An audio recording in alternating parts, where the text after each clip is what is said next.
Talvez você nunca pensou direito, não sabe bem, ainda não se conscientizou, né? Mas os negócios do Pai estão nas tuas mãos, ok? Então, há várias parábolas na Bíblia, Jesus contando que havia um rei que foi para longe para assumir um outro reino, e aí entregou para os seus servos as suas coisas, para administrarem até que ele voltasse, e Jesus estava falando dele. Esse que foi assumir o reino é Jesus, que sentou à direita do Pai e vai voltar.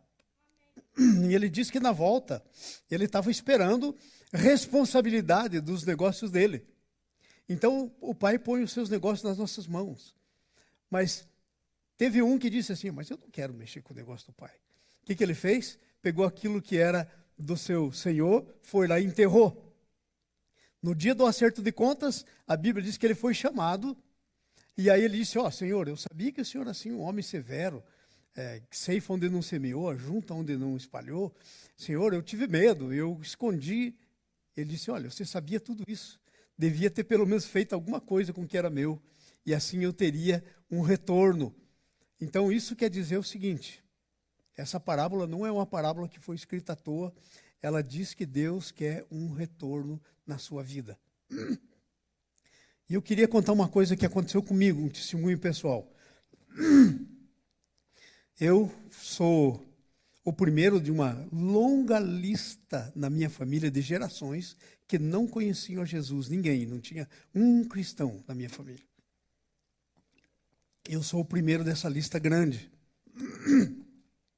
Então eu me converti, e aí logo eu comecei a evangelizar meu pai, minha mãe, e todos se converteram, minha tia, minha avó, meu irmão está sentado aí, minhas irmãs, e assim Deus foi abençoando, e muita gente foi se convertendo.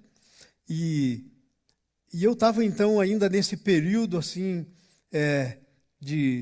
trabalhava na igreja já, servia, era líder de jovens na primeira igreja presbiteriana de Guarapuava. E o meu sogro, que era quem me ganhou para Jesus, faleceu repentinamente, novo, com 53 anos de idade. Acho que é 53, né, Nício? 54, 53. E na flor da idade, eu estou com 64 para 65, imaginem. Ele faleceu com 53. Então ele me discipulava, e de repente eu fiquei assim, meio sem pai nem mãe. Mas no dia do falecimento dele, que foi uma coisa linda, aliás, ele deitou e ele simplesmente continuou sono. Nem a minha sogra, que estava com ele na cama, viu ele falecendo. Ele simplesmente apagou e foi para Jesus. E no dia seguinte, a família me pediu para avisar alguns da família que moravam numa cidadezinha pertinha, assim como uns 25, 30 quilômetros. E eu peguei o carro dele e eu fui para avisar. E eu estava dirigindo o carro, e quando eu cheguei num certo lugar, eu ouvi uma voz dizendo assim, claramente, eu sabia que era a voz de Deus, você quer capa? Eu, na hora, não me toquei, não entendi nada, né? Não disse nada, não respondi, continuei dirigindo. De repente, mais um pouco para frente, aquela mesma voz disse, você quer a capa? Agora mais alto. E eu falei, mas que capa? Ele está falando lá, Elias e Eliseu. Aí eu falei, já sei o que é. Eu tinha lido aquela passagem algum tempo atrás de Elias e Eliseu, que o Elias deixou cair a capa, que era a unção dele, para o Eliseu. E eu disse, eu quero. Então, o tempo passou, me tornei pastor, como o meu falecido sogro. E aí, um belo dia, o meu filho estava terminando o seminário para ser pastor, o André. E ele disse para mim, pai, eu vou me graduar, mas antes que eu venha, quando o senhor vier para a minha graduação, eu queria que o senhor orasse por mim. Eu falei, sim, claro, eu posso orar por você. Ele falou, não, mas não é qualquer oração. Eu quero uma oração daquela que foi pedido. Unção dobrada, que o Eliseu pediu para o Elias, unção dobrada. Eu fiquei assim e falei, como é que eu vou fazer isso? Até a Thaís estava lá na casa do André nesse tempo. Não sei se você lembra disso, Thaís, você estava lá, em Londrina. E aí eu fiquei pensando, e agora? Que negócio é esse de unção dobrada e tal? E eu fui estudar esse assunto, nunca tinha parado para pensar bem. E aí Deus começou a falar comigo, ele falou assim, olha, é igual o Elias disse para o Eliseu, ninguém pode dar o que não tem. Ele pode dar a unção dele, mas o resto você pega se você se posicionar. Se você não posicionar, você não pega o resto, esse dobro da unção que você quer. Então o Elias disse para o Eliseu, tudo bem, vai ser feito, se você me vê quando eu for tomado. Se você não me vê quando eu for tomado, não vai ser feito. Você vai ficar só com a minha unção, com o que eu tenho. Porque eu não posso dar mais do que eu tenho, mas Deus pode aumentar. E nesse tempo assim, orando e buscando ao Senhor, Deus me falou, você tem que levar adiante, você tem que duplicar aquilo que o teu sogro, que eu usei o teu sogro para fazer. Essa é a tua responsabilidade. E Deus me deu uma visão, e eu me vi como se eu estivesse nos ombros, sentado nos ombros do meu sogro. Ele falou, eu vou te fazer enxergar mais longe, porque você está nos ombros de um homem de Deus. E eu fiquei assim, eu nunca tinha pensado nisso, né? Na responsabilidade que a gente tem com a unção que vem na mão da gente, né? E Deus tem uma unção para todos nós. Não é uma unção para o pastor, não é uma unção não é uma unção seletiva. Deus tem uma unção para todos nós, porque a Bíblia diz que nós somos discípulos. Se somos cristãos, somos discípulos. Agora, o quão bom discípulos somos já é outra conversa, né? Mas somos discípulos. Você não pode ser cristão sem ser discípulo. Não pode ter nascido de novo e não ser um discípulo. Pode ser um péssimo, um bom discípulo, mas é um discípulo. Então é o seguinte, como discípulos, Deus tem para nós a sua missão. Sabe, às vezes nós ficamos meio confusos, porque nós pensamos que, qual é a minha missão? Deixa eu só responder isso para você. Você não tem uma missão. Eu não tenho uma missão. Ninguém tem uma missão. Porque todos nós estamos debaixo da missão de Jesus. Quando Jesus disse assim, ide por todo mundo, pregar o evangelho, ele estava nos comissionando para terminar a missão que ele começou. A nossa missão de todo crente, pastor, não pastor, quem quer que seja, é a missão de Jesus. Nós estamos debaixo dessa missão, nós não temos uma missão nossa mesmo. Nossa missão é completar a missão de Jesus. Então, olha só. Agora, o que acontece? Isso traz uma responsabilidade. Os filhos cuidam dos negócios do pai. E o pai não está interessado em coisas aqui desse mundo, se bem que ele nos abençoa com coisas desse mundo. Porque ele é soberano. Veja o que ele fez, por exemplo, com Abraão.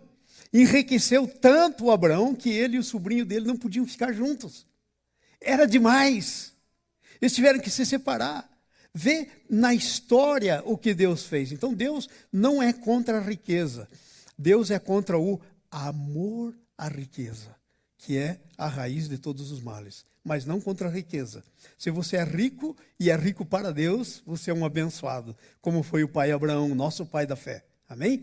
Mas veja só, então, ele não quer que só que nós ficamos com os nossos olhos fixos aqui nessa terra.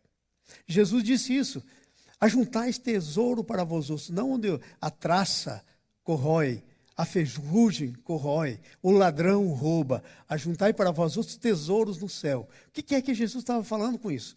Ele estava falando da nossa responsabilidade com os negócios da casa do Pai. Quando nós responsabilizamos, assumimos a nossa responsabilidade com os negócios da casa do Pai, sabe o que nós estamos fazendo? Construindo tesouros.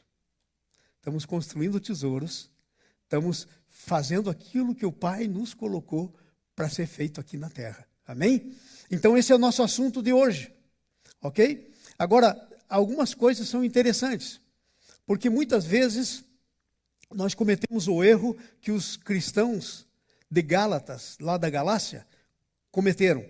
Paulo fala sobre isso, ele diz assim, quando ele fala sobre os cristãos, nécios, que tendes começado no espírito e agora estáis querendo aperfeiçoar-se na carne. Está lá escrito em Gálatas, se não me engano, lá pelo capítulo 2. Então, o que tem que acontecer? Nós temos que fazer a obra do Senhor, mas do jeito do Pai. Temos que fazer não só o que o Pai quer que a gente faça, nós temos que fazer o quê, mas nós temos que fazer o como e o quando. Então, são três coisas, o que, como e o quando. Se a gente erra em qualquer uma dessas, a coisa fica bem complicada. Às vezes a gente acaba fazendo, mas acaba fazendo com dureza, a coisa com dificuldade. Estou dizendo não assim de coisas que vêm contra, mas dificuldade da gente. Parece que a gente... Veja, vou dar um exemplo de dificuldade de fazer a obra de Deus. Ló acabou saindo da presença de Abraão, porque já não podia sustentar a terra, ele e Abraão, de tão rico que estavam, e ele parou dentro do Sodoma e Gomorra. Deus não tinha nada para ele em Sodoma e Gomorra. Ele estava no lugar errado. E lá dentro, a Bíblia diz que ele era juiz. Ele ficava na porta. Se você ler a história, você vai ver que os sodomitas disseram: você quer ser juiz da gente? Ele ficava na porta para julgar as coisas. Mas quando os anjos iam derramar fogo sobre Sodoma e Gomorra, e Deus queria tirar de lá de dentro o Ló, porque era justo. A Bíblia diz em Pedro: veja o meu justo Ló. Ele cometeu esse erro de parar lá, mas ele era justo. Ele não se contaminou lá. A Bíblia diz que Deus teve o maior problema de tirar. Os anjos foram lá e dizem: sai depressa, vai cair fogo. E ele ficava ali, e e quase que não conseguia. Se você ler o texto, você vai ver que a única maneira de salvar o Ló foi os anjos meio arrebatarem. A Bíblia diz que os anjos agarraram eles e botaram fora da cidade. Por que isso? Porque ele estava no lugar errado.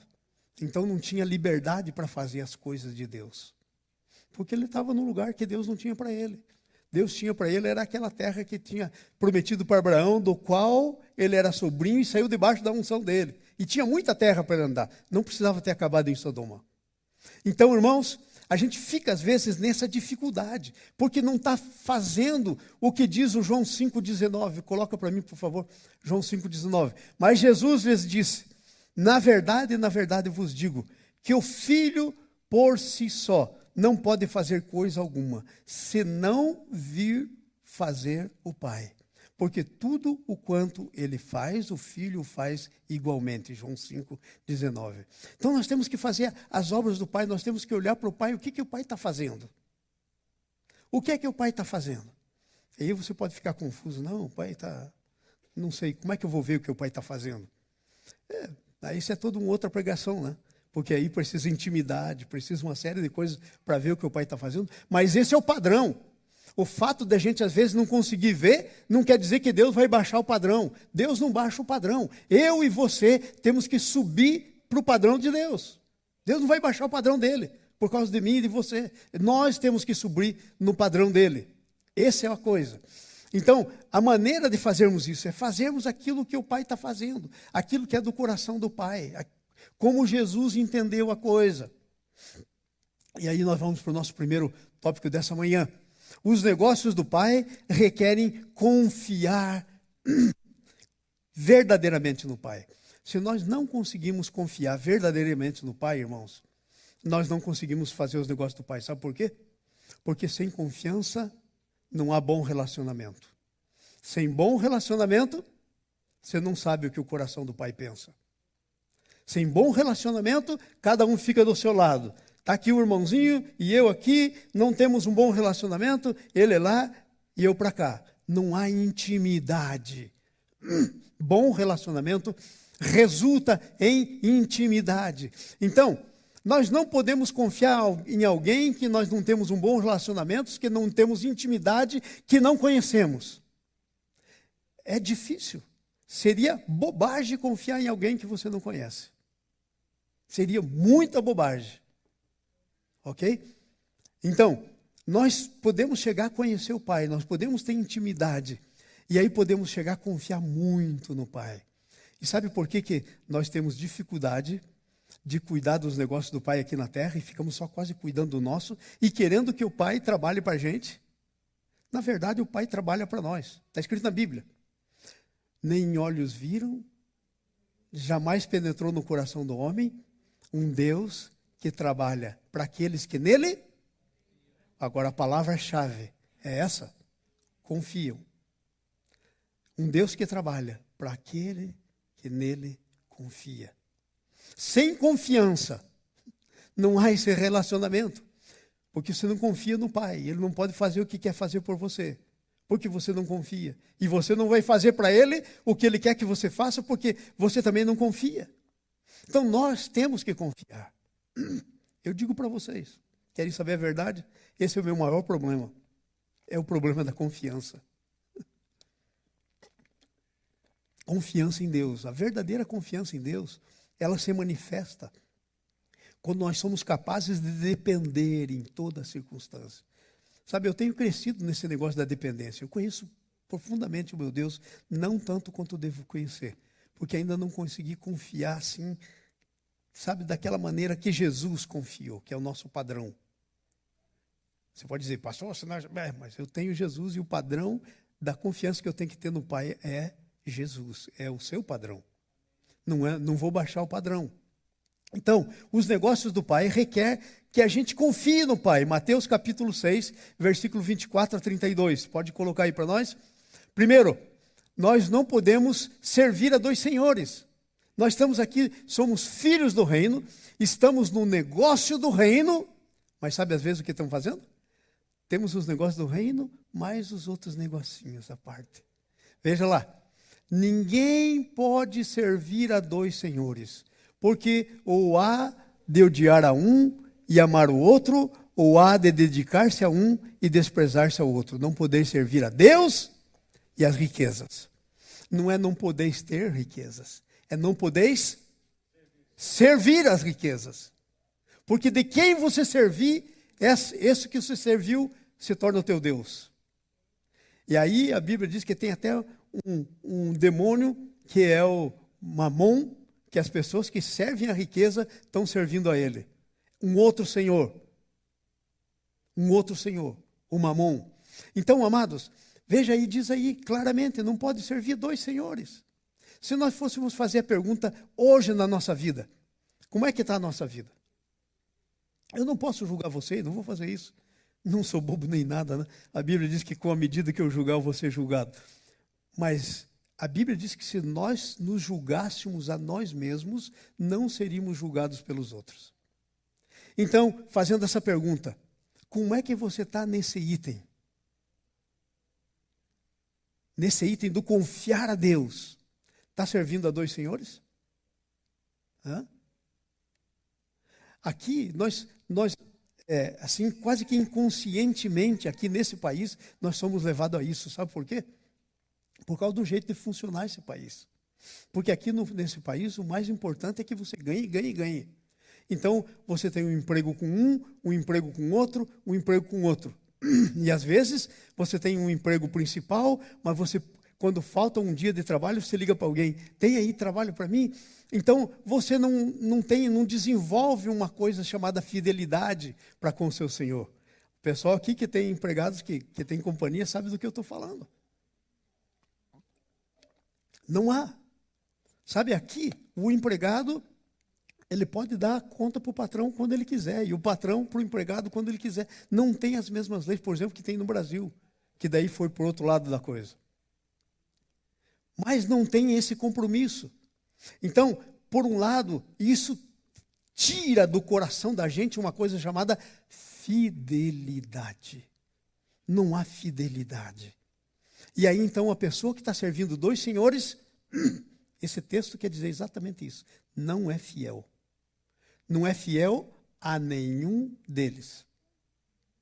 Por isso, se você quer realmente servir a Deus, e Deus não aceita a concorrência, você tem que ter a Ele como Senhor. Aí a gente diz, pastor, eu estou muito bom, eu tenho a Ele como meu Senhor. Tem? Porque, sabe, não é aqui na mente, não é aqui no segundo andar, é aqui no coração. Quando a gente tem Ele realmente como Senhor, as nossas prioridades mudam. O nosso sistema de valores mudam. Como é que estão os nossos sistemas de valores? Deus é realmente o primeiro? Aqui eu não estou julgando, irmãos, e eu sou alguém que estou doidão para pegar umas férias aí, por exemplo, e desfrutar a vida. Cara, eu estou chegando aí por 65, eu quero desfrutar a minha vida. Mas presta atenção nisso. Nós estamos num lugar aqui que, quando chega, por exemplo, a hora de a gente tirar umas férias, a gente pensa, mas eu vou perder uma semana de trabalho, daí a gente espera um jeito de não perder o trabalho, ainda que perca o domingo. Você diz, pastor, isso é religioso. Ah, é? Leia a Bíblia. 6 dias trabalharás, no 7º descansarás. É o dia do Senhor, é santo. Se você for ler nos profetas, a briga de Deus por causa do sábado dele, do dia de descanso, porque não era só um dia de descanso para a pessoa, mas era um dia de adoração a Deus. Mas aí então eu não perco os meus dias de trabalho, mas eu posso sacrificar o meu dia de adoração sem nem pestanejar. Faz parte da minha agenda, eu me programo antes. Então, essa é a resposta. Para quem eu sou fiel? Ué, pode viajar, vai para a praia. Vai lá, segunda-feira. Ei, pastor, de segunda a sexta estou na praia, segunda a sábado. Mas domingo é o dia do Senhor. Às vezes acontece que você pode ter uma emergência, alguma coisa. Mas não uma coisa programada, uma coisa deliberada, decidida, da onde você se torna infiel. A Bíblia diz que se nós somos fiéis no pouco, somos fiéis no muito. Se somos infiéis no pouco, vamos ser infiéis no muito. Não pense que você vai ser fiel nas grandes coisas, sem começar sendo fiel nas pequenas coisas. Esses dias eu ouvi de alguém aqui na igreja que, pastor, o senhor está lá em cima só, pum, um chicotão. Isso não tem nada de chicotão. Vocês querem que eu passe a pregar uma coisa que não seja Bíblia? Esse é um padrão. Isso é um padrão de Deus. Isso é um padrão de Deus. Eu sei que muitas vezes a gente não gosta. Querem que eu seja honesto? Há muitas coisas dos padrões de Deus que às vezes eu penso, Senhor, eu teria que... Me gostaria de fazer outra coisa, mas é o padrão de Deus. E eu sei que quando eu não entro no padrão, não tem acerto, não tem jeitinho brasileiro. Deus não é brasileiro, não tem jeitinho brasileiro. Então, há padrões, há padrões. E o exemplo que eu estou dando aqui, perdão se eu sempre dou mais ou menos o mesmo exemplo, mas, gente, exemplo que não tem nada a ver com a gente, não adianta ser dado. Se eu dou esse exemplo é porque isso é o que nós estamos vivendo. É isso, bem-vindo à América. Esse é um negócio que acontece aqui na América. Esse fim de semana, eu estava lá inaugurando uma igreja, e a nossa igreja lá de Filadélfia comprou. E sabe por que eu estava lá? A igreja brasileira comprou uma igreja de uma propriedade de mais ou menos uns 3 milhões. Compraram por 400 mil e a igreja que vendeu ainda vendeu e mandou tudo para missões. Sabe por quê? Porque a igreja terminou. Agora, eu pergunto para vocês, por que a igreja terminou?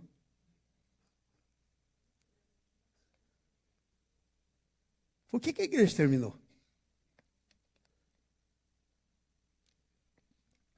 Quando a palavra de Deus diz, e as portas do inferno não prevalecerão contra ela.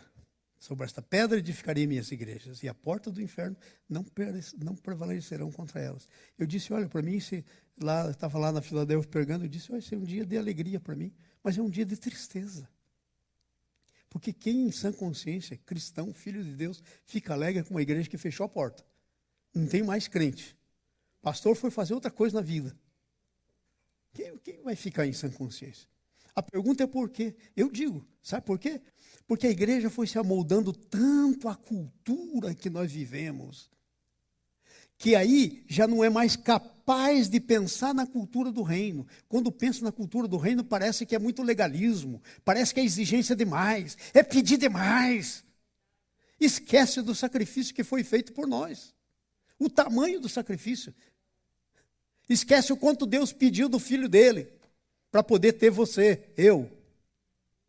Para Deus poder nos ter, ele pediu tudo para o filho dele. Mas a gente gostaria muito de baixar o padrão, né? Mas aí não dá. Então, não confiamos no Pai. Por isso não podemos cuidar dos negócios do Pai direito. Porque não confiamos nele. Confiamos mais em nós mesmos. Pensamos que se nós não fizermos, Eu tenho que mais trabalhar. Esquecemos do que o versículo de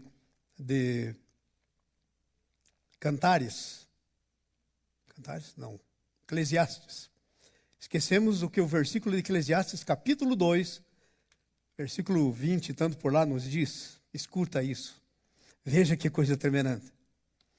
Versículo 26, Eclesiastes 2, 26.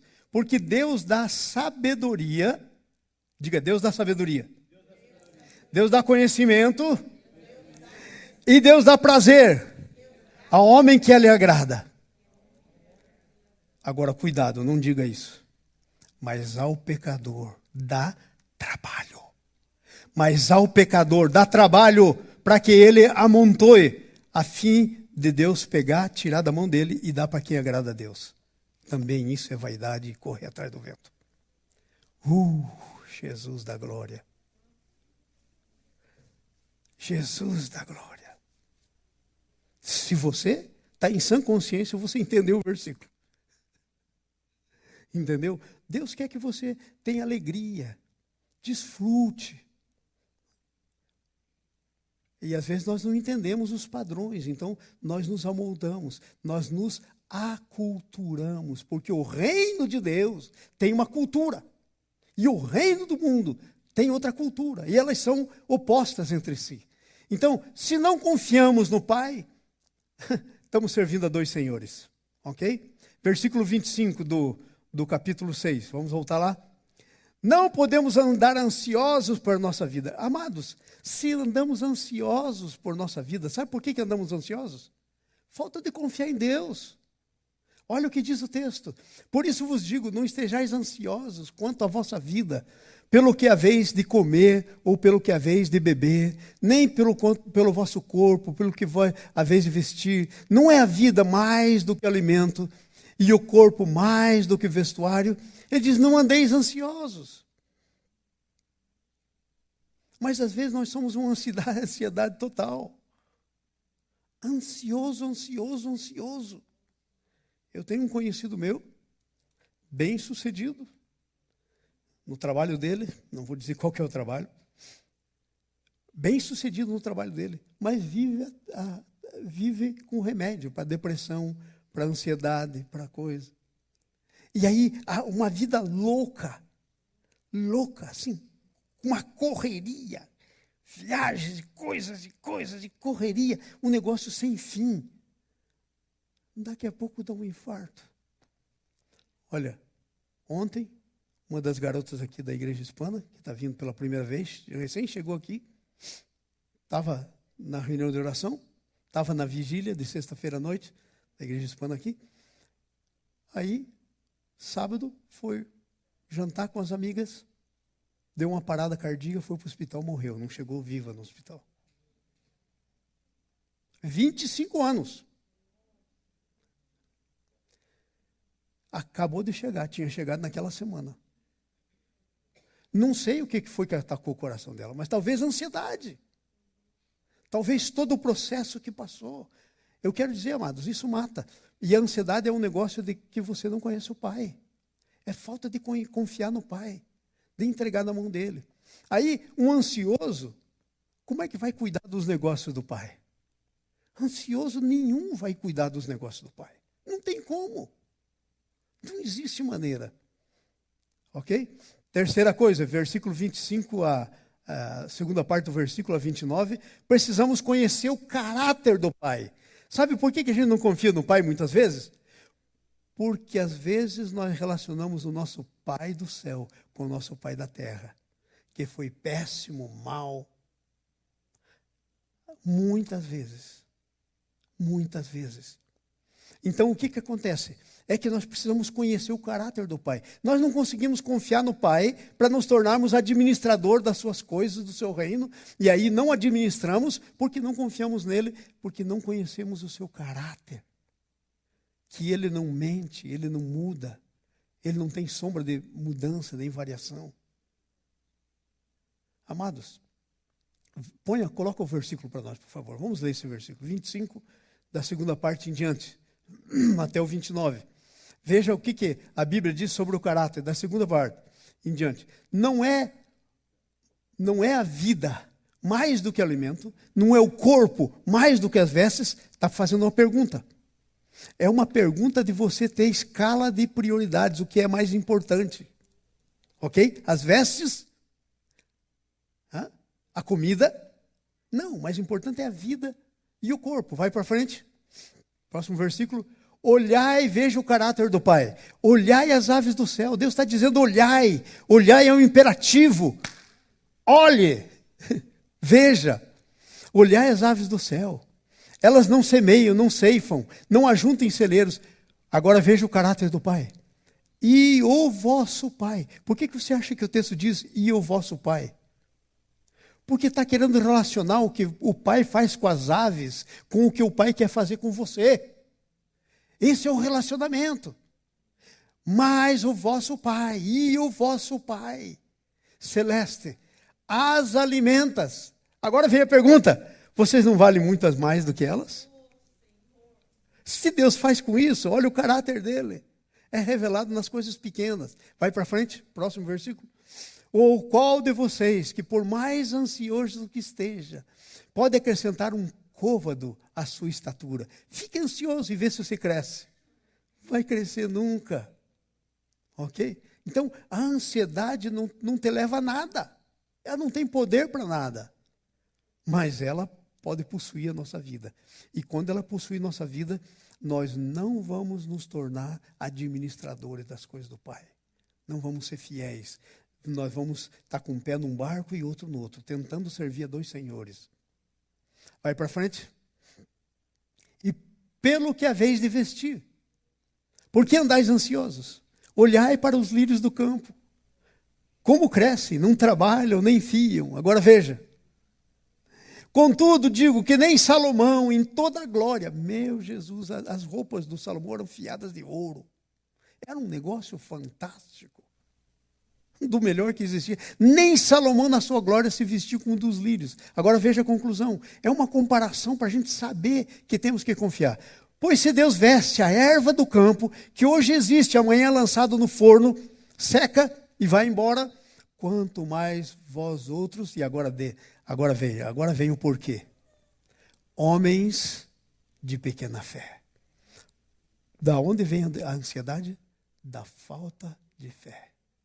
A ansiedade é um subproduto da falta de fé. Da falta de fé.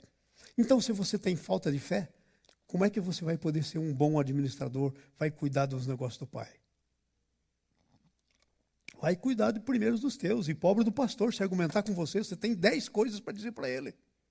Que ele está errado. Você vai dizer, mas pastor, eu nem posso. Claro que pode. Mas cadê a tua escala de prioridades? E o caráter do Pai? Então vamos lá. Indo para frente. Precisamos conhecer o valor que temos para com o Pai. Sabe por que nós não confiamos no Pai? Primeiro, a ansiedade é um subproduto da falta de fé. Segundo, é porque não conhecemos quanto valemos. Gente, a tua cabeça está cheia de saber que Jesus, o Rei do Universo, morreu por você. Não existe mais preço possível. Eu sempre falo para vocês aqui, se você quiser saber quanto que você vale para as pessoas, pede para alguém se sequestrar e pedir um resgate aí de 10 milhões. Não, você vai morrer sequestrado. Mas quando o pecado, quando o diabo sequestrou você em Adão e Eva, Deus mandou o único filho dele, sem pecado, para morrer por você. Então, o problema Então esse é o problema, não conhecemos o valor que temos para o Pai. Diminuímos o nosso valor. Pois seu Pai veste a erva do campo, e o que hoje existe amanhã, quanto mais nós homens de pequena fé, próximo versículo. Agora veja, portanto, diga comigo, portanto é uma conclusiva. Por causa disso que foi dito, agora você vai fazer isso. Há uma causa e há uma consequência. Portanto, não vos inquieteis, dizendo, que havemos de comer, que havemos de beber, com que havemos de nos vestir. Agora, vamos ser honestos aqui com a gente mesmo. Aí está falando de coisas básicas. Quem de vocês vai ter coragem de andar nu por aí? Passar fome é coisa básica. Mas a nossa inquietação, às vezes, vem por coisas muito menores do que essa, que para nós parecem maiores, mas que, na verdade, são menores. E aí o nosso coração fica assim. E aí eu vou dizer uma coisa. Você vai à nossa fé, você vai à nossa vida de adoração, você vai à nossa vida devocional para com Deus, a nossa comunhão, você vai tudo. Você vai tudo por causa disso, amados. Não é difícil de entender. Eu quero deixar uma coisa clara aqui para vocês. Creiam ou não creiam, não interessa. É a verdade. Eu estou pregando para mim. Essa palavra é para mim. Às vezes a gente tem coisas que considera grande, mas que são menores do que essas. E a gente está preocupado com essas coisas. Então temos que conhecer o caráter do Pai, é uma questão de fé. Confiar no Pai. É a diferença que existe entre nós e os gentios. Vai para frente o versículo. Vamos ir para frente, próximo. Pois todas essas coisas, os gentios é que procuram. Sabe o que quer dizer um gentio? Um incrédulo. É essa a tradução de um gentio para nós hoje. Um incrédulo. Alguém que não pertence a Deus, que não conhece a Deus. Isso é um gentio. Pois essas coisas, os gentios procuram. Agora nós, dá uma olhadinha aí, nós, porque vosso Pai Celestial sabe que precisais de tudo isso. Confie que Ele sabe. Olha, eu tive muita dificuldade em entender por que a Bíblia diz que a gente tinha que se tornar como criança. Sabe por quê? Porque tem uns bobão aí que diz que tem que se tornar como criança porque criança é inocente. Ah, é? Eu estava vendo hoje ainda com a minha netinha, que tem 8 meses lá em casa. A Nice brincando com um pãozinho. E aí ela brincou de dar o pãozinho para ela, ela abria a boquinha. Daí a Nice não dava. Ou a Thaís, não me lembro bem qual das duas. Brincando com a Sara. E aí, de repente, a Sara virou do lado e não quis, ficou brava, ficou irada. Então tem muita gente pensando, tem que se tornar igual criança, porque criança é inocente. Não existe criança inocente. Nós fomos concebidos com uma coisa chamada pecado original, que de fato é o que leva alguém para o inferno. Não são os pecados que nós cometemos, porque o pecado original é natureza de filiação do diabo. É por isso que lá em João, Jesus disse para os fariseus, vocês são filhos do diabo e querem fazer a vontade do Pai. Porque ele foi mentiroso, homicida, desde o princípio, e vocês agora querem me matar. Filho do diabo. Essa natureza é a filiação. Então, temos que nos tornar como criança, não por causa que criança é inocente. Sabe por quê? Porque criança sabe receber. Porque criança sabe se relacionar, depender. Criança sabe depender. Mas a gente cresce um pouquinho e já não depende mais. A gente cresce um pouquinho, depender, não mais. Se alguém vem dar nós chegamos ao ponto que muitas vezes se alguém vem dar uma coisa para a gente diz, o que você está querendo? A gente não consegue nem receber, porque está pensando que pode ter alguma coisa por trás. Está querendo alguma coisa. Entendeu? Por causa do estilo do mundo em que nós vivemos. Então nós temos que nos tornarmos como crianças para aprender a depender do Pai. Deixar Ele cuidar da gente. Não ser como gentio e incrédulo. Não podemos ser. Amém? Outra coisa aqui rapidinha. Nós somos diferentes dos incrédulos. Agora, negócios do Pai. Como é que são os negócios do Pai? O seu reino em primeiro lugar. Assim são os negócios do Pai. Vai para o próximo versículo. Mas buscai em primeiro lugar o seu reino. Agora vamos analisar esse texto. Mas buscai.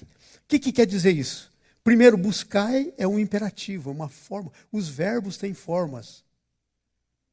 Então, a forma imperativo não é uma coisa que te deixa uma opção. É uma ordem. Você não tem outra coisa a fazer. Não há opção. Mas buscai em primeiro lugar o reino e a sua justiça. E aí todas as outras coisas vão ser acrescentadas. Eu tenho uma experiência muito linda com isso. Mudou minha vida. Logo no começo da minha salvação. Quando eu conhecia Jesus. Eu acho que se não fosse isso, eu seria por aí um pastor meia boca hoje. Se eu não tivesse passado por essas coisas. Um dia eu estava lendo, e como eu vim de uma vida muito pecaminosa, então eu li as coisas na palavra e eu queria ver aquele negócio acontecendo na minha vida. Porque eu estava num tempo, e eu nunca tive outro tempo, que eu cria que o que a palavra dizia era verdadeiro. E eu ainda continuo nesse tempo. Depois de muitos anos. Então eu estava um dia lendo isso. Aí eu cheguei para a Nice e falei, Nice, eu acho que nós vamos fazer o seguinte, nós vamos viver pela fé. A Nice disse, e eu estava na esperança que ela dissesse, não, você é um crente novo, muito bobinho ainda, não sabe das coisas, né? Porque ela nasceu num lar cristão, filha de pastor. Eu estava pensando que ela ia dizer isso para mim, mas ela não disse. Ela disse para mim, ela começou a contar a história do pai dela, quando foi ser missionário no Paraguai, em Foz do Iguaçu, pela primeira vez. Meu Jesus, eu falei, essa mulher ainda é mais doida que eu. E ela disse, só tem um negócio. Eu sou traumatizada de gente que vive pela fé dos outros. Está cheio de gente vivendo pela fé dos outros. E ela começou a contar a história de gente que se dizia missionário, chegava em casa, até roubavam. E eles hospedavam, e até roubar eles foram roubados. Traumas de infância da Nice. Até roubar eles foram roubados. E ela disse para mim, então tem uma coisa, nós vamos viver pela fé. Ninguém, só Deus pode saber. Ninguém. Minha mãe, teu pai, ninguém pode saber que nós estamos vivendo pela fé. Falei, topo. Começamos. Vivemos um ano pela fé. Se vocês forem perguntar para a Nice as experiências que ela tem desse ano, experiências assim de que, por exemplo, uma delas, um dia ela estava com vontade de comer queijo. E a gente vivia com o dinheirinho assim, mas com alegria no coração, aquela coisa tremenda, dependendo de Deus. E aí ela foi no mercado comprar as coisas, e daí comprou um pedacinho de queijo, estava com vontade de comer queijo. O dinheiro não deu, deixou o queijo. Aí ela está vindo. Quando passa para vir do mercado, tinha que passar na frente da casa da mãe dela para descer para a nossa casa, umas 2 quadras depois. Ela estava passando por frente da casa da mãe dela, a irmã dela disse, ei, Nice, chegou um pacote para você. E aí quando ela foi pegar o pacote, era 2 queijos enormes, que uma conhecida nossa que trabalhava numa companhia de laticínio muito grande, numa outra cidade, tinha mandado para Nice e tinha chegado, acho que no dia anterior, naquele mesmo dia, não sei, entregaram. Deus já pensou antes. Ela deixou aquele pedacinho de queijo, porque tinha 2 queijos enormes. Isso para contar uma coisinha para vocês.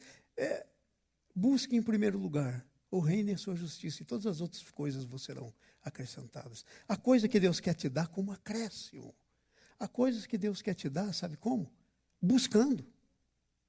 Então, quando Deus me falou nesse versículo, Ele me deu uma revelação. Eu disse, uou! Eu estou correndo atrás das coisas e orando, o Senhor me abençoe. E daí, aquele tempo eu estava assim no fogo do primeiro amor, né? Eu levava no meu carro, eu vendia produtos agrícolas numa companhia, e eu levava cheinho de panfleto o meu porta-luva. E eu adorava dar carona para a gente. Sentou do meu lado e eu vi mesmo e ia ganhar um folheto.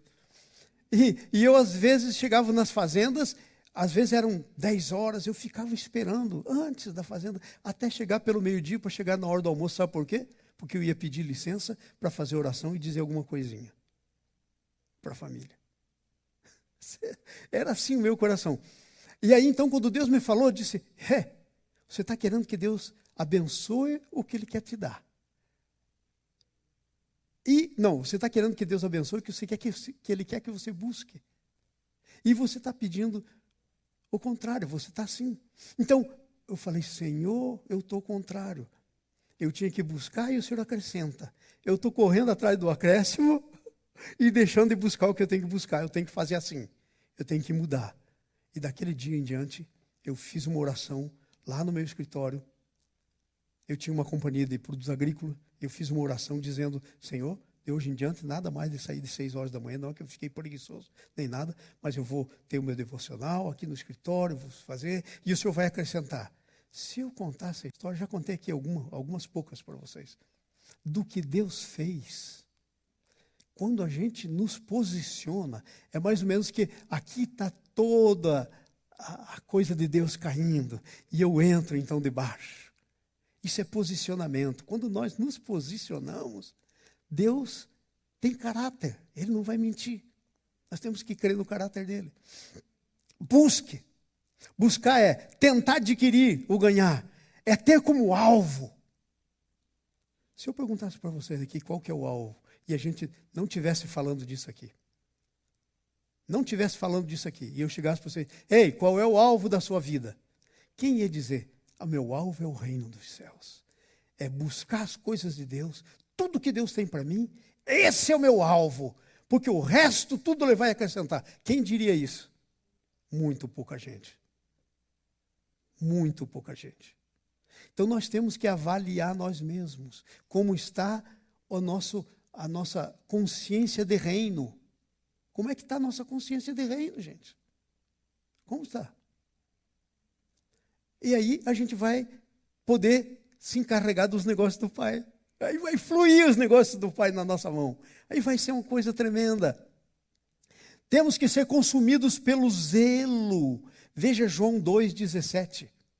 Coloca para nós lá João 2,17. O zelo do Senhor pela casa dele, que primeiro é você. Levanta a mão assim comigo, antes da gente ler esse texto. Diga: eu sou a casa.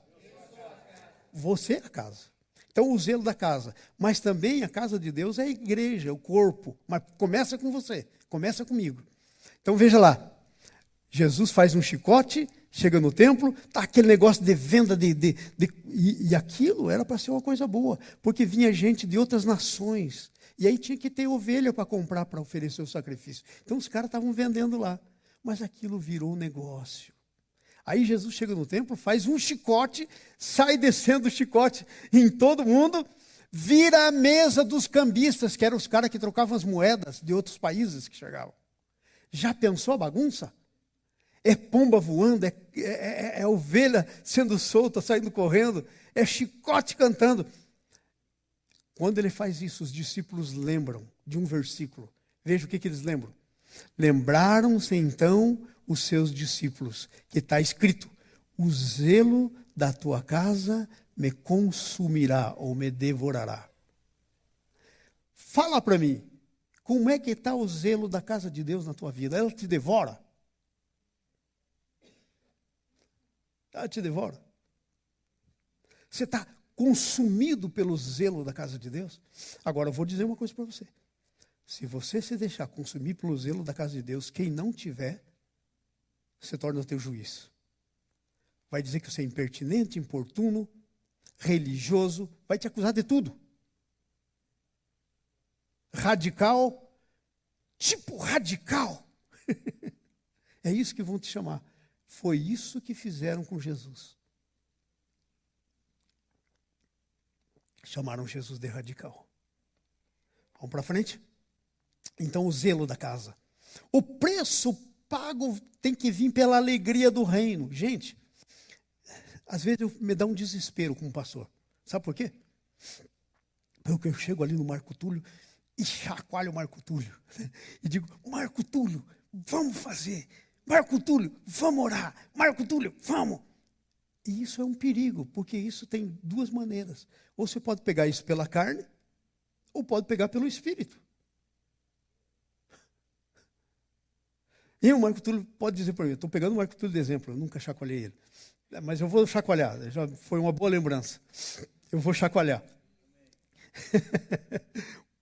Aí o Marco Túlio pode me dizer: mas pastor, já estou orando, eu oro em casa. Mas, sabia que tem um versículo na Bíblia que diz: quando 2 ou mais concordarem com alguma coisa, ligarem alguma coisa na terra, será ligado no céu? Então não é só orar sozinho, é também, primeiramente até, orar sozinho. Mas depois, ligar. Esse negócio é coletivo. Então, tem que ter coletivo. Às vezes eu fico lá no meu escritório aqui, o dia todo, né, lendo, preparando material, quando eu não estou por aí carregando alguém, levando no hospital, traduzindo a cadeia, soltando a cadeia. Eu fico lá com o meu coração assim pulsando. Será que vai chegar aqui alguém hoje para orar comigo? Às vezes eu fico adorando. Eu digo, ai, Senhor, está tremenda essa adoração. Que tal, Senhor, se tivesse mais alguém aqui? Eu fico desejando. E muitas vezes eu fico meio desapontado. Eu não falo isso. Porque se falar vai soar cobrança. Eu não falo. Mas às vezes eu sei até, puxa, eu sei que a pessoa não está trabalhando hoje. Por que não está aqui? Mas é coração. É a alegria do coração. Mateus, capítulo 13, versículo 44 e 46. Vai lá. Veja de onde que tem que vir esse negócio de cuidar do reino. Não tem que vir da carne, é do espírito, é a alegria do coração. É você querendo, não é sendo obrigado. Eu ouvi uma história real de um amigo meu que ele me contou. Que uma vez ele ficou muito impressionado, era um pastor, amigo meu. Ele disse que ele estava disciplinando o filho, porque o filho não queria fazer não sei o quê, era pequenote, tinha uns 8 anos. E aí ele botou o filho para sentar. E falou, você está de castigo aí, vai ficar sentado aí, e deu um tempo para ele. Aí passou um tempinho, o filho falou para ele, pai, ele disse, o quê, filho? Eu estou sentado aqui, mas por dentro eu estou andando, estou correndo por aí. Então é por isso que tem que vir do coração. É um negócio que tem que sair de dentro, da alegria. Veja o versículo. O reino dos céus é semelhante a um tesouro escondido no campo. Agora preste atenção nessa parábola, irmãos. Talvez você nunca entendeu a parábola. Olha aí. O reino dos céus é semelhante a um tesouro escondido no campo, que um homem, ao descobrir, esconde. Amou o tesouro. Ele disse, esse tesouro vai ser meu. Vai lá e esconde ele para ninguém achar. Esconde. Então, movido do quê? De alegria, de gozo. Ele fica cheio de uma alegria tão tremenda quando pensa no tesouro. E aquela alegria está transbordante. Eu imagino que se alguém encontrasse esse camarada aí, quando ele achou o tesouro e escondeu, ia dizer, está vendo o passarinho azul? É como a gente diz, né? O que aconteceu? Cheio, movido de gozo. Vai, e daí faz o quê? Vende tudo que tem e compra o campo. Manda a gente vender tudo que tem e comprar o campo. Sabe o que está falando aí? Do discipulado, do preço do discipulado. O preço do discipulado, Lilian, vende tudo que tem e compra o campo. Entendeu, Veroca? Entendeu, Tiago? Esse é o preço do discipulado. Vende tudo que tem, mas não vende como um peso. O que é que fez o camarada vender? A alegria, se encheu de alegria, foi um negócio que veio de dentro, assim para fora. Ele foi lá e falou, tem que vender, e tem que vender rápido, porque eu quero o tesouro. O tesouro era a motivação dele. O tesouro é o negócio do Pai, que Ele quer que a gente possua, ok? O preço do padrão do reino é Jesus, nos deu tudo. Lucas, capítulo 14, versículo 24. Vamos lá? Lucas 14, 24. Veja só o que diz aí. Pois eu vos digo que nenhum daqueles homens que foram convidados provará a minha ceia. Ele disse que ele convidou para uma festa. E aí o cara disse, não, peraí, comprei uma fazenda nova, tenho que ir lá. Comprei uma junta de boi novo. Comprei um carro novo. Comprei. Fiz. Eu, em torno de mim. Tua festa, desculpe, não vou poder ir. Ora, também iam com eles multidões, e voltando-se, eles disse. Então Jesus disse a parábola primeiro, daí uma multidão com ele, daí ele se volta para Jesus, Jesus diz para essa multidão, o que ele diz? Vai lá. Se alguém quer vir após mim e não aborrecer, pai e mãe.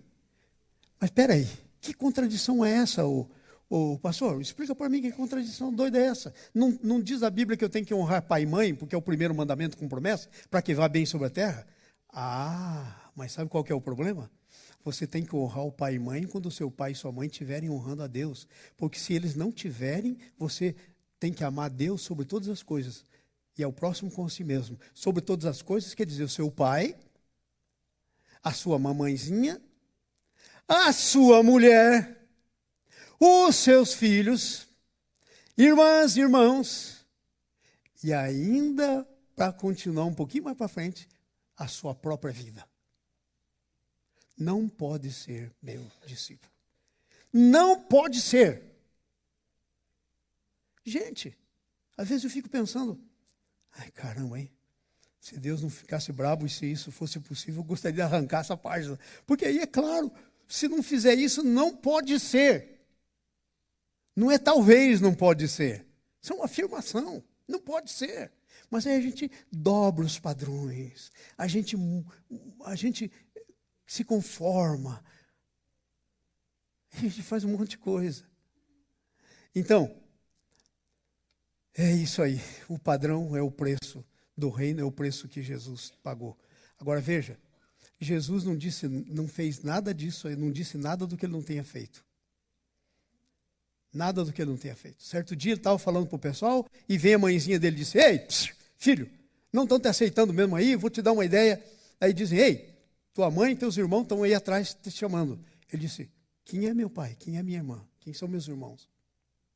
Vocês que fazem a vontade do meu pai. E a vida dele? Ninguém tira a minha vida, eu dou. Foi difícil. Mas tinha alegria, porque depois tinha alguma coisa que vinha. E estamos terminando então, dizendo o seguinte, negócios do Pai requer a unção do Espírito Santo. Amados, não é crente carnal, não é a gente andando pelos seus conceitos, não é a gente andando pela programação humana, pelo padrão do mundo que vai conseguir administrar os negócios do Pai. Porque para administrar negócio do Pai, os negócios do Pai necessitam de unção do Espírito Santo. Isso é muito claro na Bíblia. Atos, capítulo 1, versículo 4 até 8. Jesus disse, fique em Jerusalém, não sai daí. Veja lá, estando com eles, ordenou-lhes que não se ausentassem de Jerusalém, mas esperassem a promessa do Pai, a qual disse ele, de mim ouvistes. Tem uma promessa de uma visitação do Espírito Santo sobre a sua vida. Você já recebeu? Jesus da glória. Como é que podemos estar andando sem isso? Não tem como andar. Se eu fosse contar para você a minha experiência, já contei aqui na igreja, muita gente aqui sabe. Como foi que eu fui batizado no Espírito Santo? Estava plantando uma igreja, pregando. Era um negocinho bem estreitinho, assim, metade desse banco. Sim, metade de uma fila dessa, um negócio comprido, assim, grande. Umas 40 pessoas, tinha gente daqui até na porta. Assim, com pedra e tábua por cima. E tinha posto um negócio grande assim. Eu estava lá pregando. Eu estava pregando sobre amarrar o valente, aquele texto do Lucas. Porque nós estávamos numa cidade não alcançada, não tinha um crente. Eu plantava igrejas em cidades que não tinha um crente. Plantei muitas. E ia com a família toda. Eu, a Anice e a criançada. Nós tínhamos um trailer, uma caminhonete para puxar, ia cheio de colchões, de coisas, e levava os jovens, normalmente o pessoal da Jocum, que queria ir, ia junto e a gente ia plantar a igreja. Esse dia eu estava numa igreja e tinham agarrado um dos meninos, amarrado ele numa árvore bem no centro da cidade, e nós procuramos o menino, fomos achar ele amarrado. Aí não sei como, tinham tirado uma foto de mim, e tinha um posto lá naquele lugar que fica, na igreja católica, que fica aquelas muletas, aquelas coisas, aquele troço lá, tudo. Eu vi uma foto tirada assim, meio tosca, mas dava para ver exatamente quem era. O pessoal disse, ei, essa é a tua foto. Eu fui ver a minha foto. Minha foto estava lá na sessão dos milagres, talvez alguma bruxaria contra mim, alguma coisa. E eu pregando. E daí, quando eu terminei, eu peguei a Bíblia e fui descer. Aí que cheguei no segundo degrau, assim, Deus disse, volta e ora para eles receber o Espírito Santo. E eu vou dizer para você, né, vou enganar quem? Eu sou meio cabeçudo. Ele disse, volta e ora. Eu falei, mas Senhor, não estou nem falando disso, como é que eu vou orar por isso? E fui descendo. Antes que chegasse no fim, eu pensei, mas peraí, nem Deus pode comigo? Quem manda aqui? Aí eu voltei, falei, Deus está dizendo para mim orar para receber o Espírito Santo. E eu orei. Eu disse, Senhor, o Senhor está querendo enviar o Espírito Santo aí? Então, Senhor, envia o Espírito Santo. Amém. Orei. E estava descendo. E tinha um pastor presbiteriano, cheio do Espírito, batizado do Espírito Santo. Estava lá atrás, o Xerene, um grande amigo meu, lá no último. E quando eu estava descendo, ele falou, ele fala meio fanhoso, João, você orou, não seria bom perguntar se alguém recebeu? Aí eu falei, faz sentido. Eu falei, alguém aí recebeu? Quando eu perguntei, alguém recebeu? A fila que estava sentada assim na frente, pum, de cabeça para trás. O Pedrão, que era um camarada da Baixada Fluminense, mas um guarda-roupa de casal, trabalhava com segurança, desandou a chorar igual uma criança. Eu lembro como se fosse hoje. E eu fiquei olhando aquele negócio e disse, não tenho nada com isso. Isso aí, para mim, é bagunça. E grito, e lá por meio, gente gritando e chorando, e gente confessando pecado, cabeludo, alto, aos gritos. Eu falei, isso é uma confusão. Não tenho nada a ver com isso, estou aqui pensando. Era um tronco de árvore assim. Estou pensando. De repente, começou assim. Eu falei, epa, esse negócio está me pegando. Comecei a rir, sem ter do quê. Eu era preocupado. E de repente me veio. E eu comecei a rir, e a rir. Eu falei, Senhor, o que está acontecendo comigo? Me veio um versículo na Bíblia, que eu nem sei onde está, mas está na Bíblia. Me veio o versículo assim, pum! Eu não sabia o que estava escrito no versículo. Fui ler. Sabe o que estava escrito lá? Enchi a tua boca de riso. Eu falei, então é do Senhor. Comecei a rir, caí no chão. E, bom, isso é a história. Foi assim. Foi assim que eu recebi a unção. Você não pode cuidar dos negócios do Pai sem unção. Até os teus próprios negócios que Deus põe na tua mão tem que ter unção. Porque quem disse para você que a tua ideia está correta? Então, tem que ter unção, está aí em Lucas. Jesus cuidou dos negócios e não foi feito pela carne. Não pode ser feito pela carne. Vai lá em Lucas 4:14. Estamos terminando, tem mais duas coisinhas aqui só, e aí, enfim. Lucas 4:14, veja o que diz aí. Então voltou Jesus para a Galileia, no poder do Espírito Santo. E a sua fama correu por toda a circunvizinhança. Voltou para a Galileia no poder. Nós temos que andar no poder do Espírito Santo. Os negócios do Pai requerem trabalhar no poder do Espírito Santo, não pode ser feito pela carne. 1 Coríntios 2, versículo 4 e 5. Está lá, A minha linguagem e a minha pregação não consiste em palavras persuasivas de sabedoria, mas em demonstração do Espírito e poder. Para quê? Vai para frente. Para que a vossa fé não se apoiasse na sabedoria dos homens, mas no poder de Deus. Aleluia. E sabe a última coisa que quero dizer para vocês, está lá em Romanos 8, 8 e 9, que diz assim, que aqueles que estão na carne não podem agradar a Deus. Mas daí diz assim, mas vós estáis no Espírito. Romanos 8. E os que estão na carne não podem agradar a Deus. Para frente. 9. Vós, porém, não estáis na carne, mas no Espírito. Se é que o Espírito de Deus habita em vós. Você já nasceu de novo, em outras palavras. Mas se alguém não tem o Espírito de Cristo, esse tal não é dele. Então eu termino dizendo isso. É um versículo que eu quero ler. Lucas capítulo 12, 47 a 49. Escute isso. Sobre Jesus. Jesus estava no templo, 12 anos, foi apresentado para fazer a sua maioridade espiritual, foi consagrado aos 12 anos, eles eram levados para serem espiritualmente responsáveis por eles mesmos. Então Jesus fizeram isso com ele, a família estava voltando para casa e Jesus ficou no templo. Aí lá pela 3 dias de viagem, diz aqui, 3 dias de viagem. Cadê Jesus? Não estava. Aí voltaram, vão no templo, encontram Jesus conversando com o pessoal do templo. E todos quanto ouviam, admiravam a sua inteligência e respostas. E quantos ouviam, lhe diziam, quando ouviram, maravilharam, ele dizia à sua mãe, filho, por que fizestes isso conosco? Eis que teu pai e eu estamos ansiosos e procurávamos. E ele disse, por que me procuráveis?